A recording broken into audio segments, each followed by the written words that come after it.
pada murid yang berkonsep pendidikan anak yang menyenangkan. Nah, contohnya budaya positif tentunya budaya sekolah tersebut masih perlu dilaksanakan atau dilaksanakan kata sapa atau dibiasakan kata sapa pada anak yang membuat kenyamanan, yang membuat senyum, mengatakan kesenyuman terhadap anak tersebut. Nah, di mana perannya yang dapat membuat sekolah menjadi lingkungan yang dapat nyaman, dapat memberikan anak itu merasakan senang pada sekolah tersebut. Oke, terima kasih Bapak Simota. Luar biasa pemaparan Bapak mengenai budaya positif ini. Saya yakin ternyata Bapak sudah mulai menerapkannya di kelas Bapak. Intinya yang saya tangkap dari apa yang Bapak paparkan, budaya positif itu adalah nilai-nilai baik yang akan Bapak terapkan di dalam murid-murid. Seperti itu ya Pak ya, contohnya tadi senyum, sapa, salam. Nah, saya mau tanya, guru-guru hebat yang lainnya sudah terapkan belum? Atau minimal sudah tahu belum? Apa sih yang mau kita terapkan untuk anak didik ini mengenai budaya positif? Kalau tadi Pak Hotan sudah mulai membudayakan nilai positif yang ada di kelasnya, yaitu budaya senyum, sapa, salam. Nah, guru-guru hebat yang lainnya, ayo silakan dari kelompok sebelah sini berikan dulu pendapatnya Ibu, nilai positif baik apa gitu yang ingin atau yang sedang Ibu terapkan.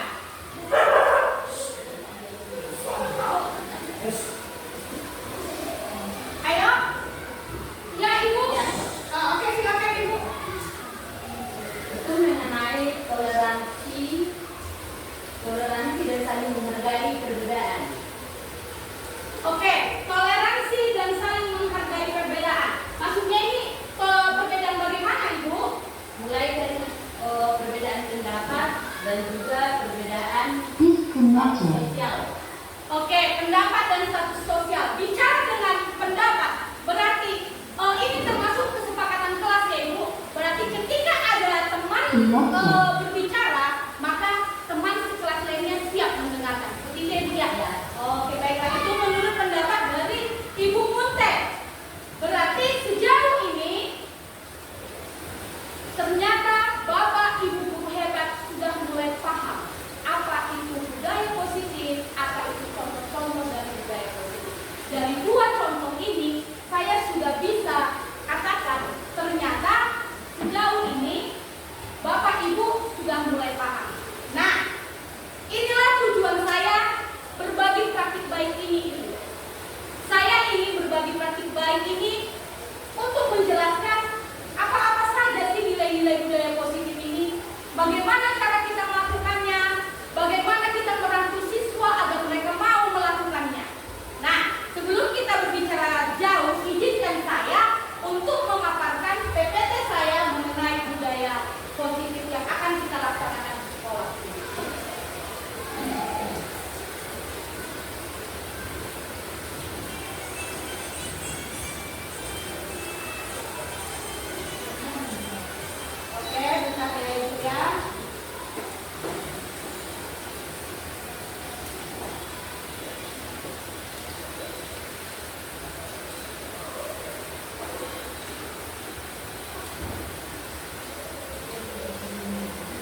Ya, pendidikan berdiferensiasi itu ialah membeda-bedakan murid, mengkotak-kotakkan murid berdasarkan kemampuan dan juga minat belajar siswa.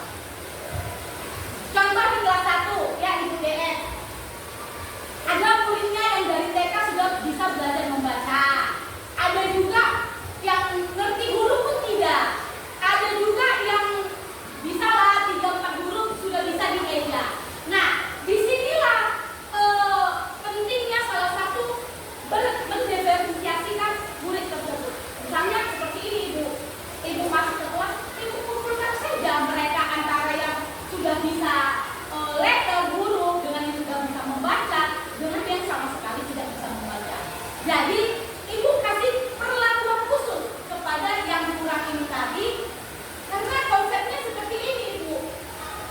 Si anak yang sudah tahu akan hal itu, jika disatukan, maka si anak lain akan merasa bosan. Jadi terjadilah dia kemunduran di dalam pembelajaran.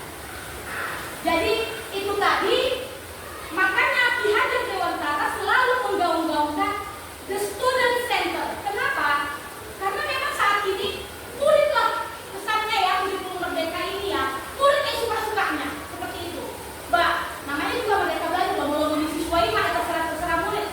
Ya, memang itu dia. Itu yang pengen dilihat oleh pemerintah. Biar tidak terjadi lagi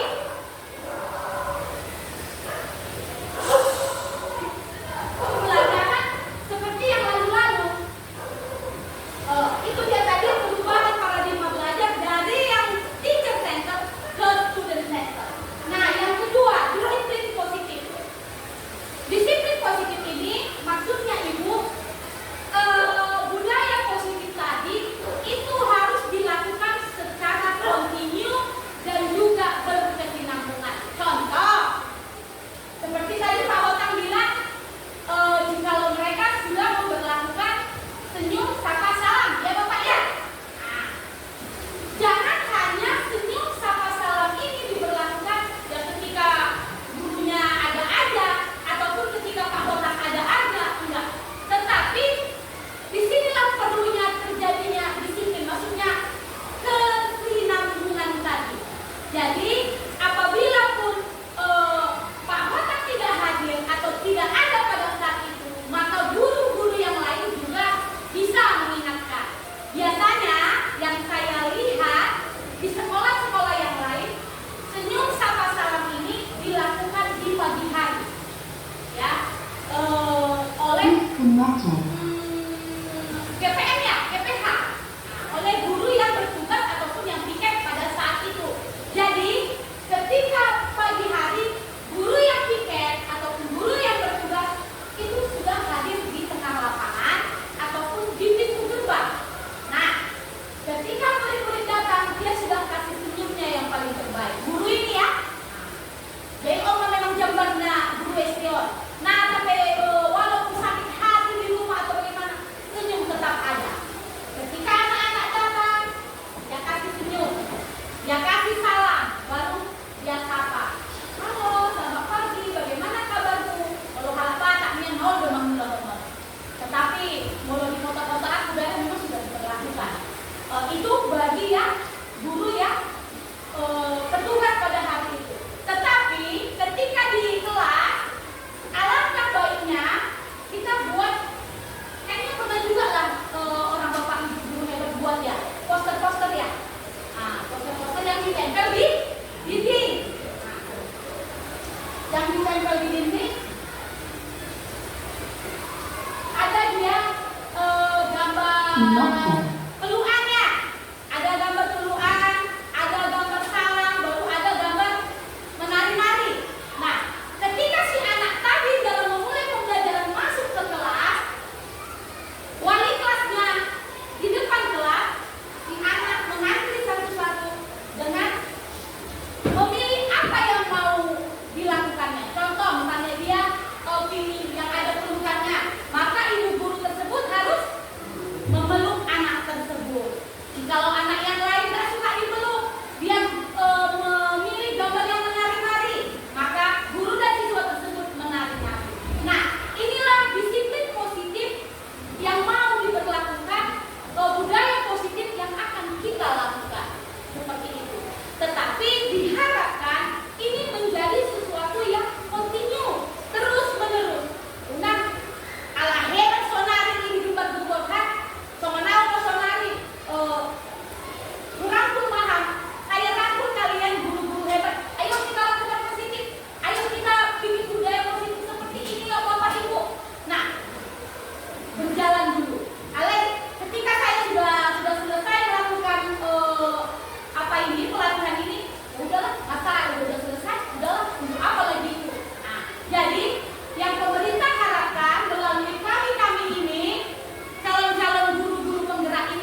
kecil apa ya?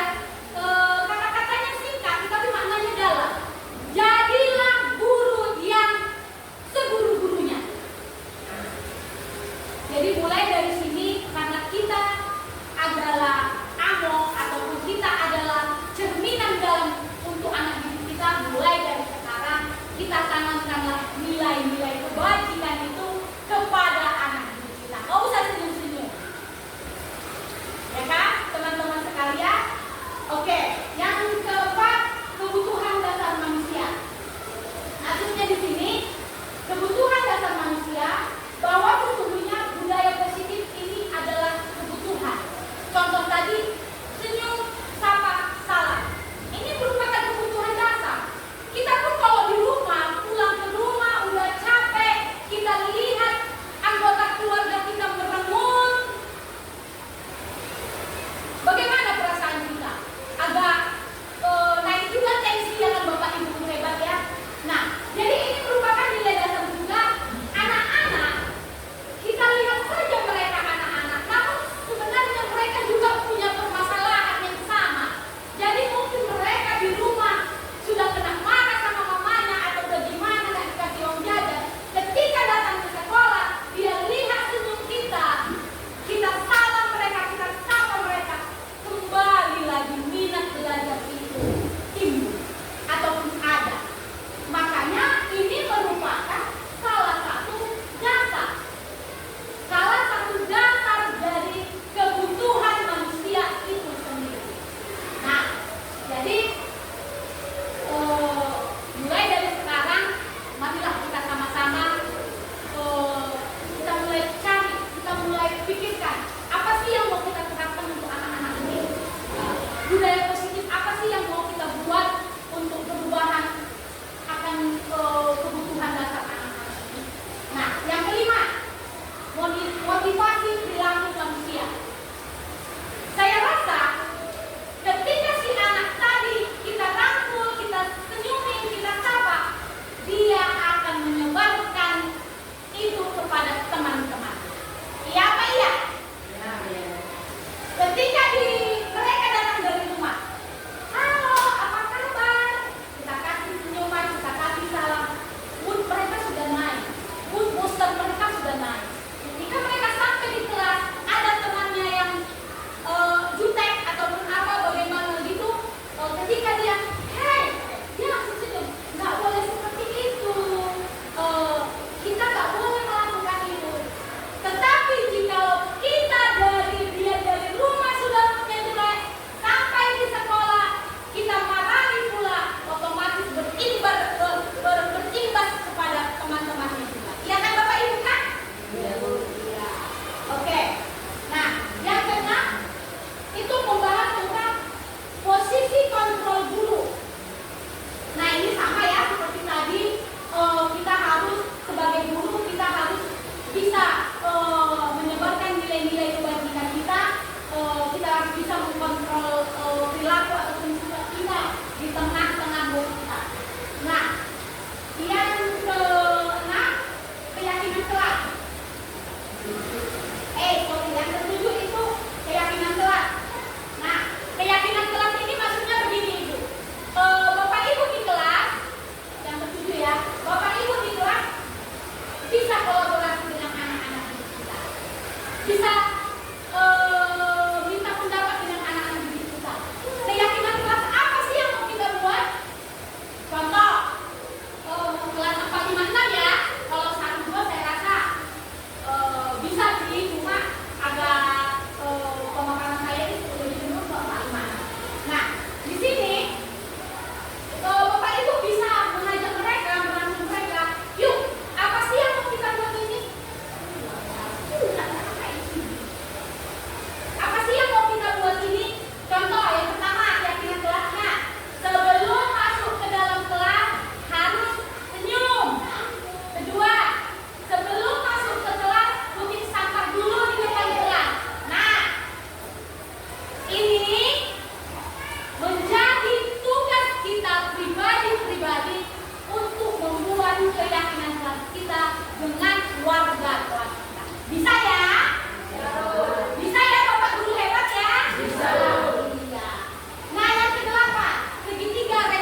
Jelas ya?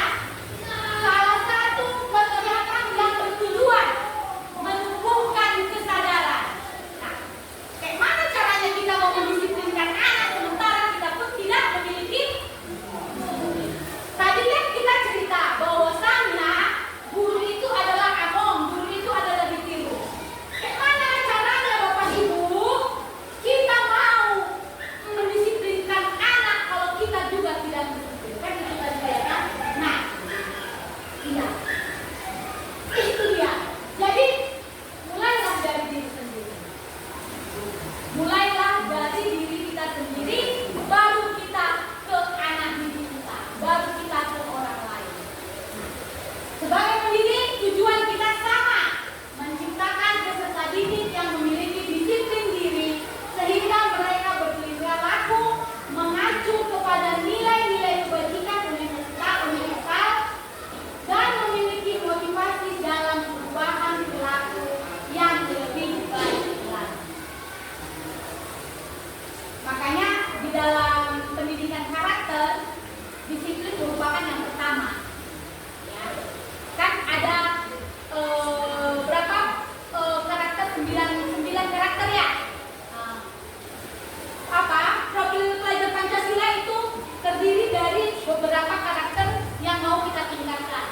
Ini nomor satunya, disiplin.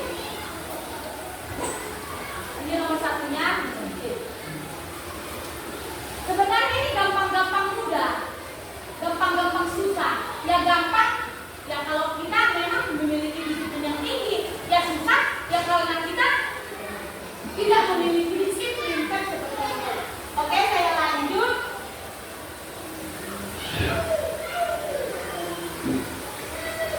Ini dia.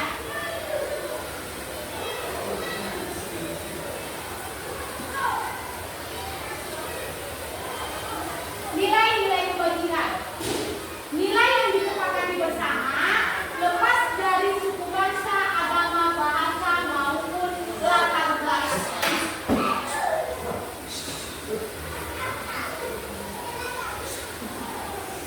Nah, tadi ini sudah saya bahas tadi sedikit bahwa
manusia?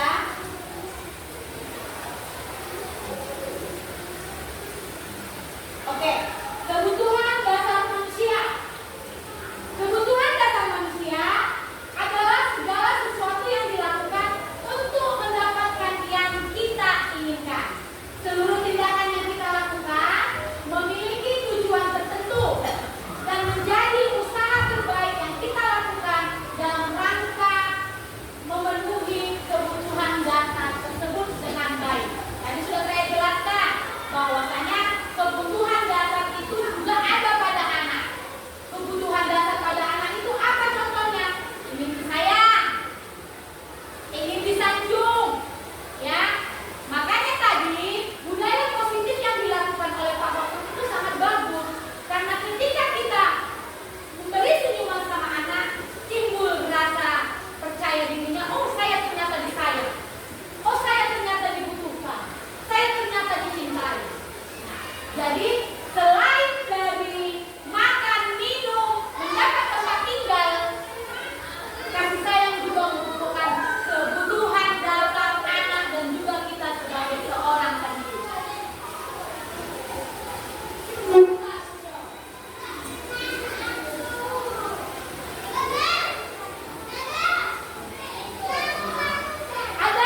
contoh yang Positif. Positif. Positif. Menurut Bapak ya? Contohnya ya warga senang, hati itu sosial juga. Stop Pak. Warga mana yang senang Pak? Warga di sekitar kita itu pasti senang. Stop dulu Pak. Apakah ada Pak ini di sekitar rumah warga Pak? Di sekitar lingkungan ini pasti ada yang merusak penanamannya. Oh iya. Tahu. Tepuk tangan semua Pak. Budaya positif ini. Hati orang masyarakat itu merasa senang. Contohnya apa yang dikerjakan kebutuhan keluarganya membuat nyaman lingkungan. Dan kemudian satu lagi, contoh kalau kita berburu itu bukan hanya senangan aja, tapi menampakkan dampak terhadap kita sendiri. Kelihatannya di mana Pak? Orang di kedinginan, masuk angin. Orang berlari itu manusia dia itu berlari. Jangan dia di tempat karena ada kereta sekarang kereta ada Berarti di olahraga ya Pak ya? Olahraga yang Jadi kalau tangannya putus Pak? yaitu resiko semua terjadi dipakai dari resiko. Tepuk tangan dong Pak Hatta. Iya pasnya itu berarti memang selain kesenangan berdampak positif juga untuk menjaga kesehatan badan. Ya kan Pak Hatta ya? Kita lanjut.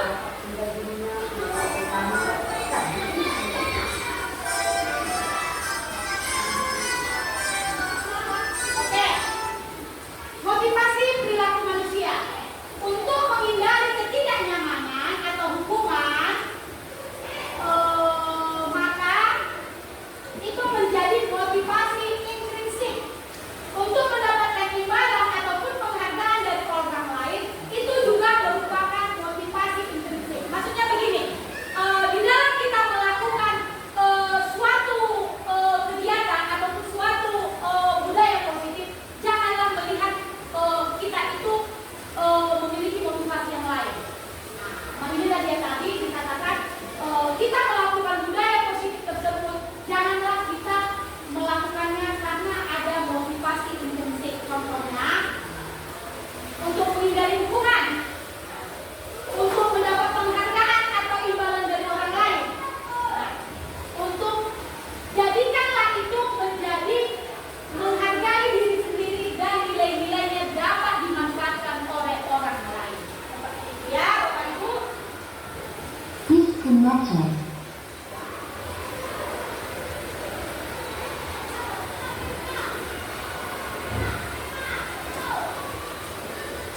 Oke, kita masuk ke 5 posisi kontrol guru.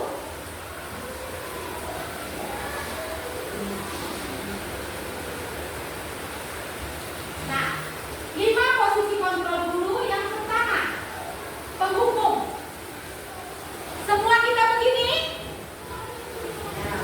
Halo Bapak Guru hebat. Penghukum, semua kita begini? Ya.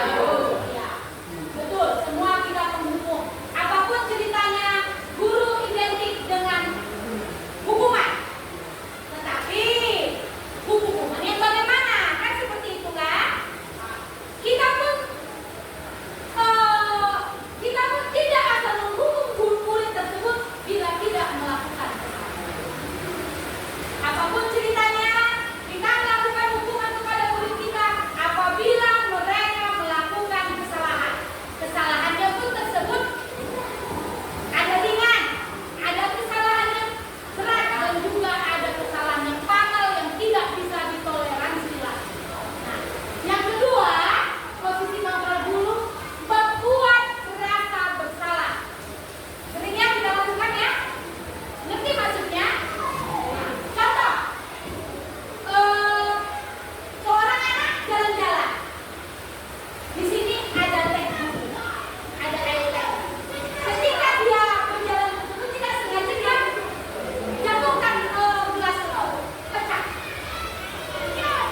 Memantau.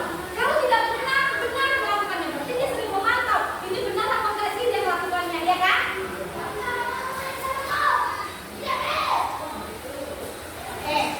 Apa rencanamu untuk menyelesaikan masalah ini? Manajer. Ya.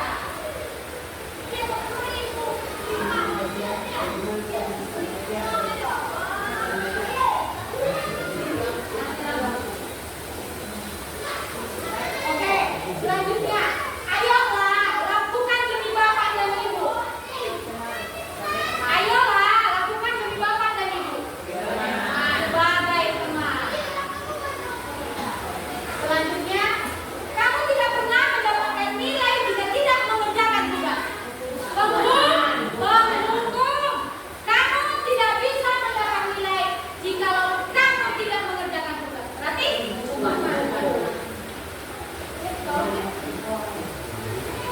penghukum ya.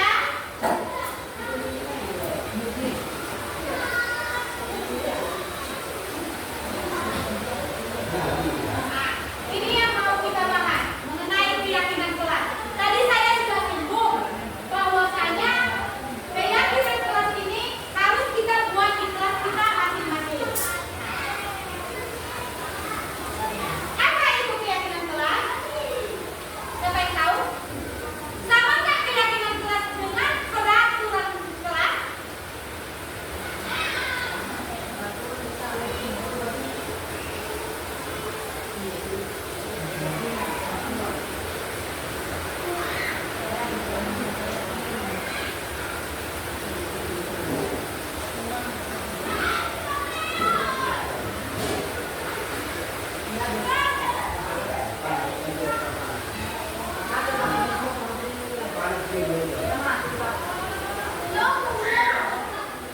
Apa itu keyakinan kelas? Ayo kamu keyakinan kelas.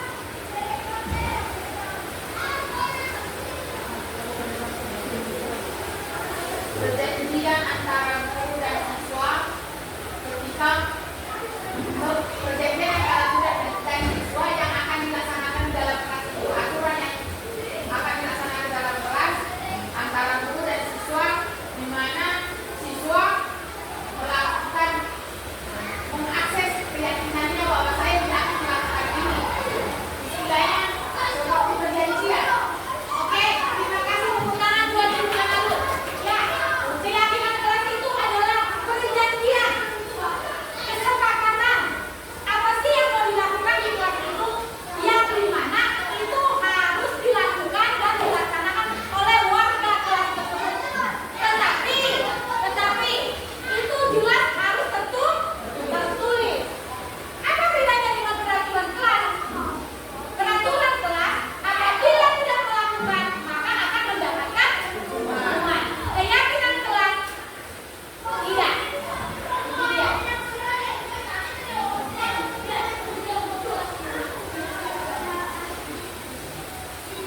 Oke. Bagaimana cara pembentukan keyakinan kelas? Bagaimana cara pembentukan keyakinan kelas? Nah, keyakinan kelas yang pertama bersifat abstrak. Maksudnya abstrak apa? Nyata. Ya, dia bersifat abstrak, nyata. Yang kedua, berupa pernyataan universal. Maksudnya universal ini universal. Maksudnya universal ini menyeluruh. Tidak hanya untuk sebagian warga di kelas itu, tetapi dia ini berlaku universal, berlaku untuk semua warga yang ada di kelas tersebut. Yang ketiga, dibuat dengan pernyataan positif. Ya, maksudnya sadarlah yang membuat ini, gitu kan? Siapa yang membuat keyakinan kelas? Antara guru dan siswa. Perlukah orang tua terlibat di dalamnya? Ya, tidak perlu orang tua terlibat di dalamnya. Yang diperlukan hanyalah guru yang bersangkutan dan warga kelasnya.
Oke, kita mau lihat ini dulu. Nanti saya minta pendapatnya dari kalian. Apakah benar restitusi yang saya berikan kepada anak tersebut? Kita mulai bersama.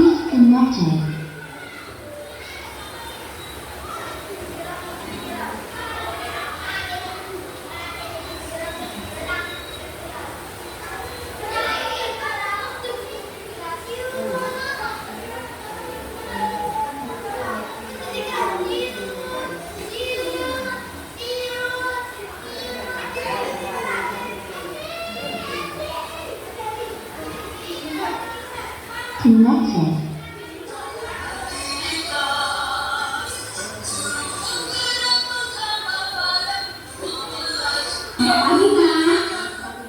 Kamu tahu mengapa ibu panggil datang?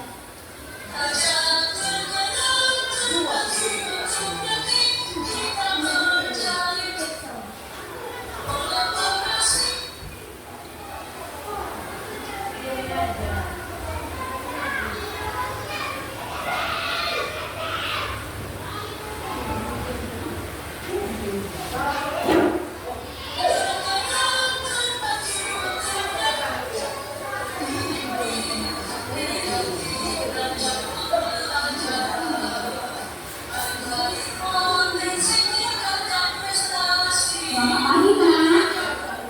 Kamu tahu mengapa ibu panggil datang?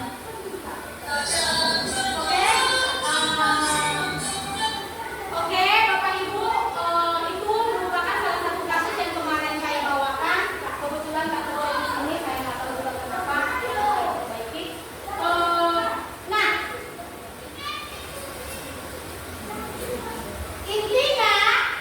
intinya dari apa yang saya paparkan tadi, intinya dari budaya pemahaman yang telah saya ceritakan tadi, intinya adalah dalam penerapan program disiplin positif, hendaknya kita guru memiliki standar kepribadian profesional dan sosial yang baik, di mana guru mampu merefleksikan dirinya dalam posisi kontrol saat ini.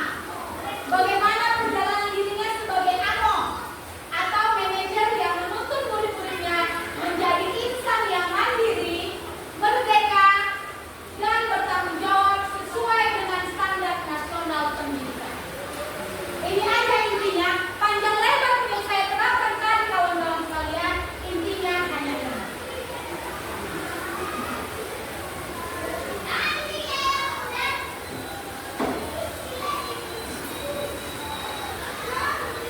Disconnected.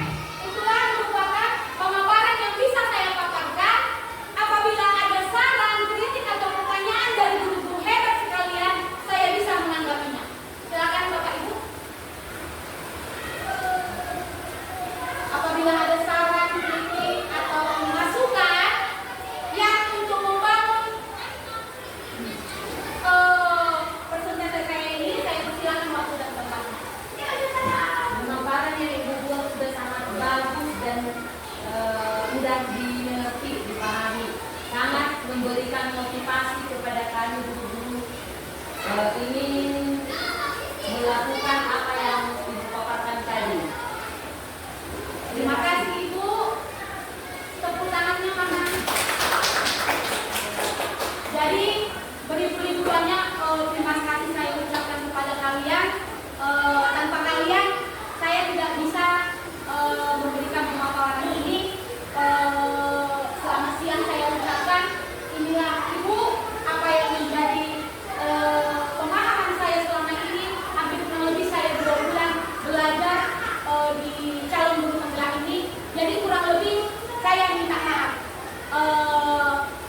Saya tutup presentasi kita ini dengan mengucapkan terima kasih dan